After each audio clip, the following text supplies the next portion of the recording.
so many emergency responders saying for people to stay inside. A historic town is just wiped off the face of the earth. What you're looking at is unbelievable. Take a look at just how deep the mud goes here. Where the waves are breaking is where the beach would normally start. Now we'll have to see what the aftermath really looks like. We are all over this country covering all these weather events. We are back now on Fox Weather, and tonight we are tracking Harold. Still, it has weakened to a tropical depression.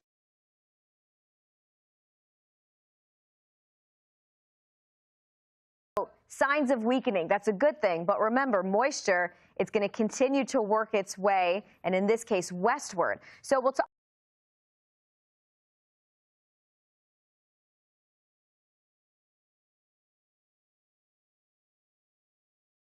about where that's going to go. Let's go ahead and talk about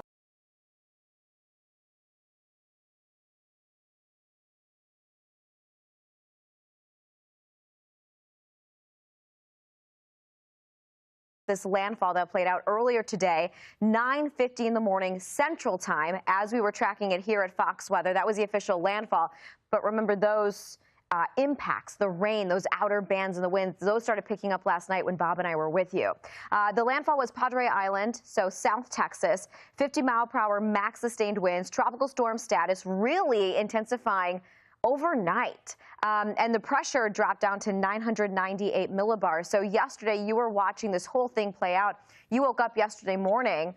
Harold was really nothing that impressive, still looking a little raggedy, and then graduated into an actual storm as we headed into today.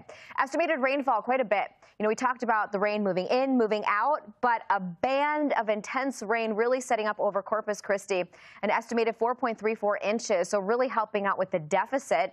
But even as you head further inland, you'll notice you had anywhere from 2 to maybe close to 3 inches of rain in spots. Port Aransas picking up 2 inches there.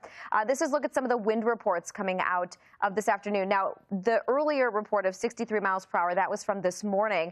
But the intense winds playing out across South Texas, really in through these coastal areas especially. Padre Island, a wind of 56 miles per hour there. That's where our Jason Fraser was tracking all of Harold's movements in real time right on Padre Island. And you're noticing this is something, we've dealt with in South Texas. Texans were prepared, and that's one thing that was evident with the storm.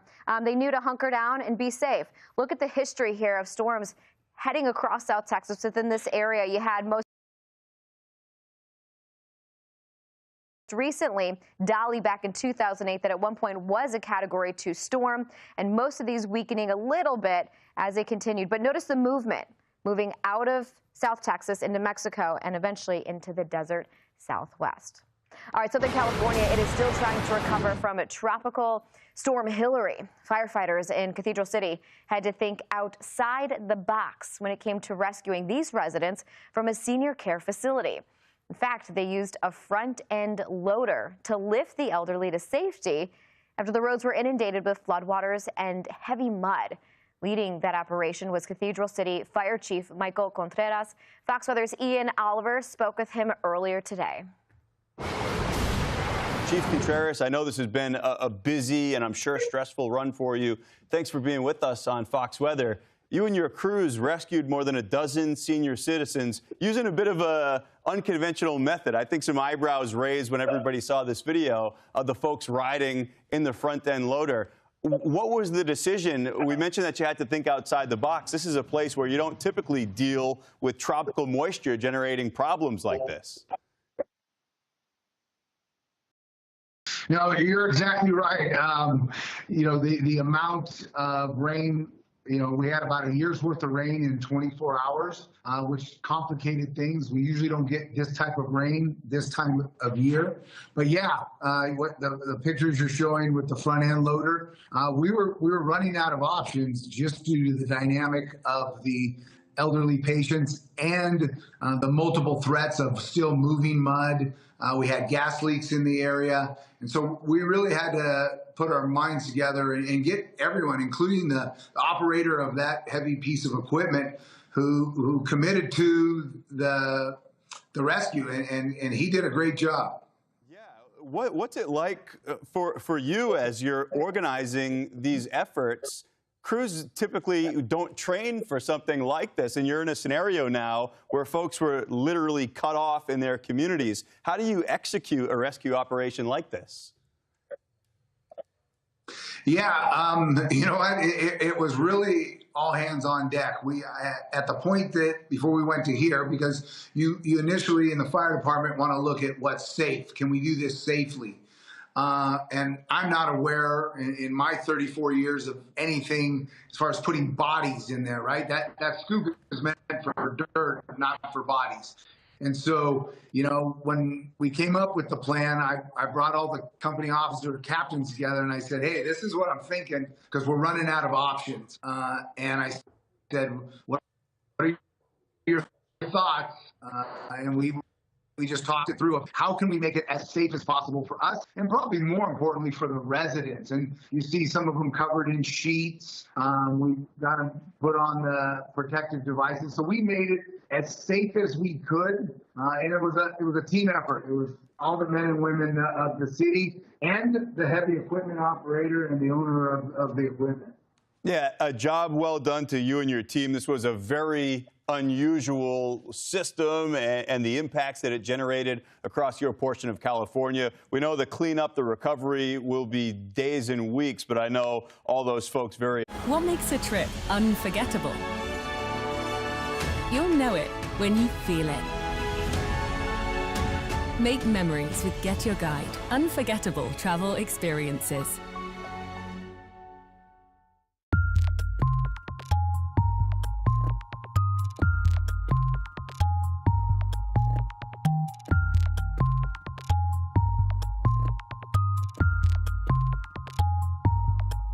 Driving around this roadblock, we are not going to be doing that. You can just see how much water was flowing through here just a short time ago, and you can see the power of this water demonstrated right here. This car pushed off of the roadway into the wash. We checked inside, nobody was in that vehicle, and hopefully everybody got out okay. Death Valley National Park currently closed due to flash flooding caused by the remnants of Hurricane Hilary. According to the Park Service, many roadways experienced debris flows, undercutting, and shoulder loss, with emergency services unable to respond to some areas. It's unclear when the park is going to reopen. On Mount Charleston in Nevada to the west of Las Vegas, severe flooding, with people living there being told to shelter in place. Several roads had to be closed down there, the power went out, and the National Guard was called in to assist. A boil water notice also had to be issued. In Pahrump, Nevada, some streets became flooded and some parking lots were turned to ponds after around 2 inches of rain fell there. One casino in town had to set up sandbags in front of its doors to keep the water out. At Harry Reid International Airport in Las Vegas, hundreds of flights either canceled or delayed. Lots of travel troubles caused by the remnants of Hurricane Hilary. In Nye County, Nevada, Max Gordon, Fox Weather. And check out this dramatic video coming out of Pakistan tonight. Army commandos using helicopters all to rescue school children that were trapped inside that cable car well up high above a river canyon. 6 children and 2 adults were taking the cable car to school when a cable snapped. They were left dangling hundreds of feet in the air right over a ravine. One of the children fainted. They're saying that's due to heat and fear. Rescue crews spent hours plucking the kids and the adults from the cable car. Gusty winds made the operation even more challenging. And tonight we can report that everyone is safe, but this is apparently a mode of transportation to get to school to where they need to be. I don't think that's a ride they're going to forget. Oh, my gosh. Crazy. Brave kids, too, getting Very on brave. there and getting out. Wow, it's amazing. Great story. All right, still ahead, we're tracking Tropical Depression Harold. The system is still bringing very heavy rain to South Texas, and we'll show you where it's going to go next. Stay with Fox Weather, your Hurricane HQ.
Now on Fox Weather Live, Harold hits Texas. The storm smacking the state's coast this morning, bringing Corpus Christi the wettest day it's seen in 2 years. It completely erased its yearly rain deficit in one day. Yeah, incredible stuff. And the Lone Star State isn't the only place feeling the impacts of Harold. We're going to tell you what to expect as the system marches west. What's going on, everybody? I'm Bob Van Dillen. And I'm Marissa Torres. We do appreciate you joining us here on Fox Weather. It's Tuesday. It has been a long week already, yes. But as we watch everything playing out across Texas, I mean, thankful that for the most part, for pretty much everybody, things have progressed quickly. Yeah, and it's gone down better. The conditions have improved markedly. Yes. And we just saw the live shot with Katie Byrne out there. The winds were whipping on Jason Frazier before. Yeah. Not quite as bad right now, but still getting some decent rain, and that's exactly what they need. So that's good. Yeah. Let's start off with a couple of videos from Corpus Christi, Texas, where they got slammed. What a difference a day makes. I mean, look off to the left. That was yesterday. You can clearly see the beach looking really nice. And then you look over to the right, and that's the way it appeared just this morning. So that was the way it goes out there. You're looking at now just a tropical depression. Let me show you the way it looks right now on the map, because we've got it pulling through, and it looks like it's almost out of the entire state of Texas. Right here it is as it moves on through. Did a little buckle, little reorganization right there before it came ashore, and now it will continue on that track into the northern section right around northern Mexico. So that's the way it looks. And obviously, all the heavy rain is on the northern fringe. You can see the one trailer back off towards the south and to the east. So that's the way it looks right there. I'm going to pull that picture out. Still, the coastal flood warnings in effect, essentially wind blowing up. You get the water coming through. Also, heavy downpours are a possibility. Anytime you get one of those trailing feeder bands coming ashore, it's going to drop a lot of rain on a short period of time. So the coastal flood warnings are there for the waves action, and also looking at rain showers coming in as well. Look at this. Latest storm surge. It's down a little bit. Port O'Connor, 0.9 feet. But still, when you get into the Bay areas, it kind of channels in. When you just look at the geometry right there, north of Corpus Christi, all that water's got to go somewhere, and it was a weaker storm. But if this was a Category 3, Category 4, you're looking at a massive storm surge. This one, only 2 feet. Remember, the storm surge is that wall of water that gets blown out ahead of the storm system itself. Just 2 feet, we can definitely deal with that. Wind speeds right now, you can see Laredo, 22 mile per hour. Looking at a 38 mile per hour gust, so just a hair below tropical storm strength when it comes to gusting. Corpus Christi, your winds are down, 23 miles per hour. Brownsville, it's off the other way. It's about 9 miles per hour, so really not that bad. Here's that rain shower action. You can see as it moves on in, we have one, looks like flash flood warning near Laredo, Texas. You can see the rain is still coming down. There's that one feeder band, which is draped over Corpus Christi, so it's real thin. But if you're in it, you're in it to win it. You can see the rain coming through, so that's going to be heavy at times, and that's where it's going to be positioning itself. Zoom into that region, and here is Corpus Christi. And it's interesting with this storm. This is the H storm.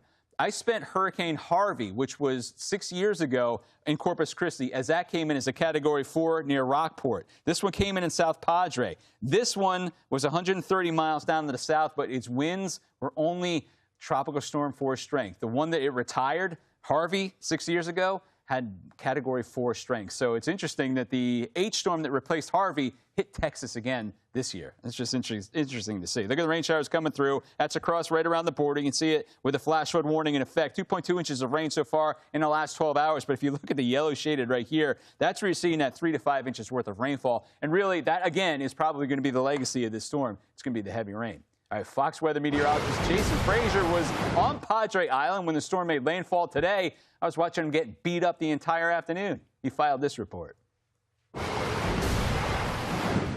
Well, when this storm originally made landfall, we saw the winds gusting between 50 to about 55 miles per hour. Visibility was a huge issue here on Padre Island. Now, one of the other things to note here is that the winds were not only an issue, but also the rain. We saw the rain really at one point moving sideways. It was so hard to stand outside, and that was part of the reasons why some area school districts had closed the area. Now, city officials are concerned about some coastal flooding here in not only Padre Island, but also over in Corpus Christi. That was the reason why they encouraged people to stay inside. Now, one other thing to note with these tropical systems is usually in front of them, the air is very soupy, and then the air temperature goes down, and then it goes back up. One of the things that we saw with Harold was the same thing. When I walked outside about 4 a.m. this morning, it was hot, it was humid, and then as those outer rain bands for Harold moved in, that is when we saw the air temperature decline here. But right now, as you can hear as well as see here, the winds are continuing to pummel the area, and city officials encouraging people to stay inside. We may end up even seeing the sunshine later on today. Reporting from Padre Island, Jason Fraser for Fox Weather. All right, incredible job out there, Jason, as we watched Harold make landfall earlier this morning.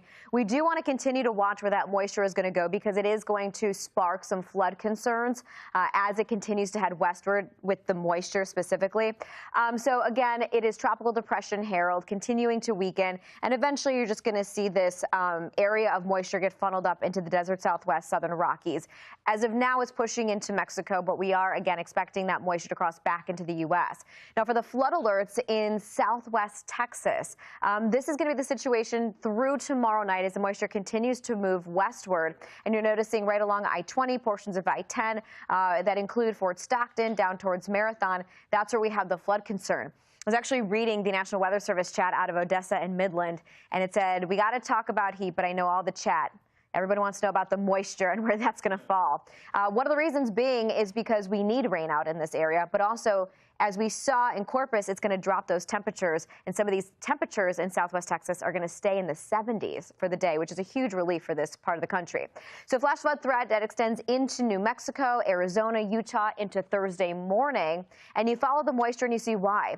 Not as concerned with severe thunderstorms like we saw play out in Texas, at least South Texas, but you could get some thunderstorms, a rumble of thunder, heavy rain, and noticing where it shifts over to. Tucson, Phoenix especially, you need that rainfall. In the past 3 months, you've only measured a few hundredths of an inch. So, I mean, these are areas where if it does line up just like this, we could get some really beneficial rain out of it, but you have to be smart and know that, especially if you're familiar with life in the desert Southwest and monsoon season, you can get the heavy rain, but it does tend to spark some flooding. Flash flood threat that'll go Thursday into Friday morning, and the rain forecast, you know, for some of you, it's not going to be that much, but even if you could manage to squeeze out an inch of rain, that's pretty impressive. So that's what we're going to be looking, especially as you take it into the southern part of the Rockies, from Pueblo, Colorado into Denver, where it's also been incredibly hot. Beneficial moisture, even southern New Mexico, in those severe to extreme drought conditions. We'll see some rainfall there too.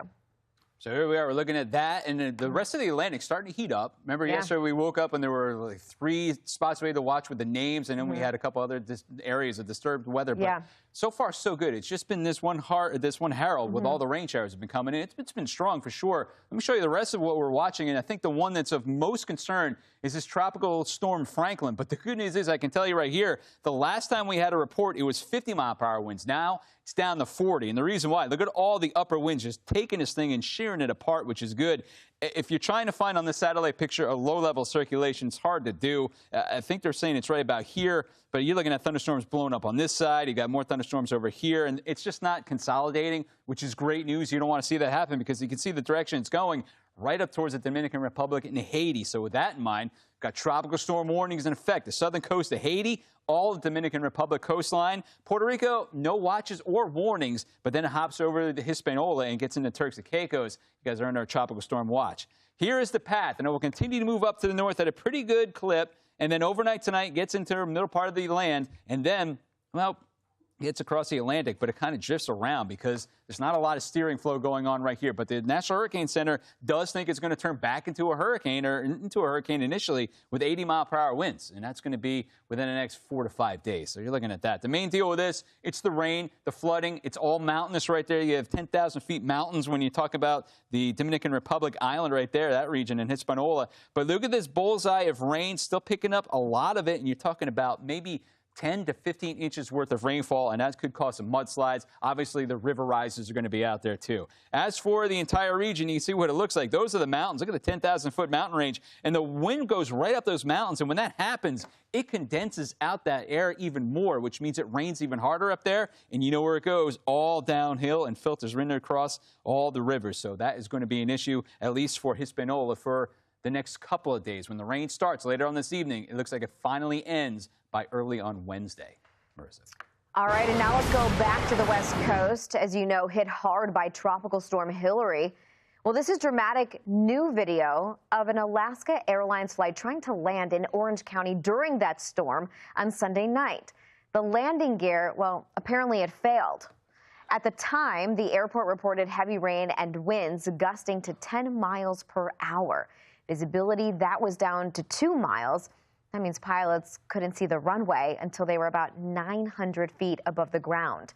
And when you're in a plane, 900 feet, it's a very small distance. So obviously it was scary. You can see this is footage from a passenger that was watching the whole ordeal. And you can see the sparks flying as the plane did land. Nobody was hurt, thankfully. And you know what? Pilots, quick thinking, they were able to manage the scenario, get everybody safely down to the ground. But you don't want anything to go wrong when you're on the plane. Nothing. It's supposed to be smooth sailing. I couldn't even imagine. Imagine you're a person, you're flying into an old tropical storm, there was an earthquake, and now your landing gear isn't working correctly. It's a day you'll never forget. Holy cow. As long as you're okay, it's a day you'll never forget. Wow. All right, look at the video out of Cathedral City, California now. Many cars and people stranded in Hilary's floodwaters. You can see the water reaching the tops of the car tires. Fox Weather's Nicole Valdez is there with an update on cleanup efforts. An extraordinary scene here in Cathedral City, California, where at least a handful of families are still trapped inside their homes with several inches, if not maybe a foot of mud between them and the roadway. I'll take you through an area that has been cleared by some of the dozers that are trying to make a dent on the situation. And you can see just how deep and thick that mud is between the road and several homes, going all the way up into driveways in some cases.